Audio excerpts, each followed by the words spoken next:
உடல் பருமனாக இருந்து உடல் எடையை குறைக்கணும்னு நினைக்கிறீங்கன்னா கண்டிப்பாக கேழ்வரகை உங்கள் அன்றாட உணவில் சேர்க்கணும். ஏன்னா இதில் புரத சத்து, நார் சத்து இது ரெண்டுமே அதிகம் உள்ள ஒரு உணவு. இது இந்த புரத சத்து அப்படின்றது உடல் எடையை கம்மி பண்ணணும்னு நினைக்கிறவங்களுக்கு கண்டிப்பாக எடுக்க வேண்டிய முக்கியமான ஊட்டச்சத்து.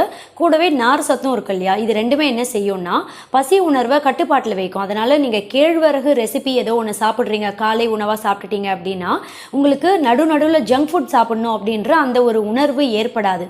இதாவது உங்களுக்கு ஃபுட் கிரேவிங்கை கம்மி பண்ணி பசி உணர்வை கட்டுப்பாட்டில் வைக்கும்.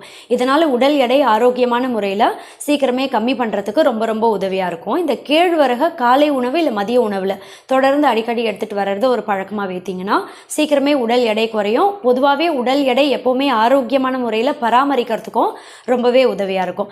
இன்னொரு முக்கியமான ஒரு நோய் இப்போ இருக்கக்கூடிய தவறான உணவு முறை பழக்கத்தினால நிறைய பேரை பெரும்பாலும் தாக்கக்கூடிய நீரிழிவு. இந்த நீரிழிவு நோய் பாதிப்பு ஏற்படாமல் தடுக்கணும்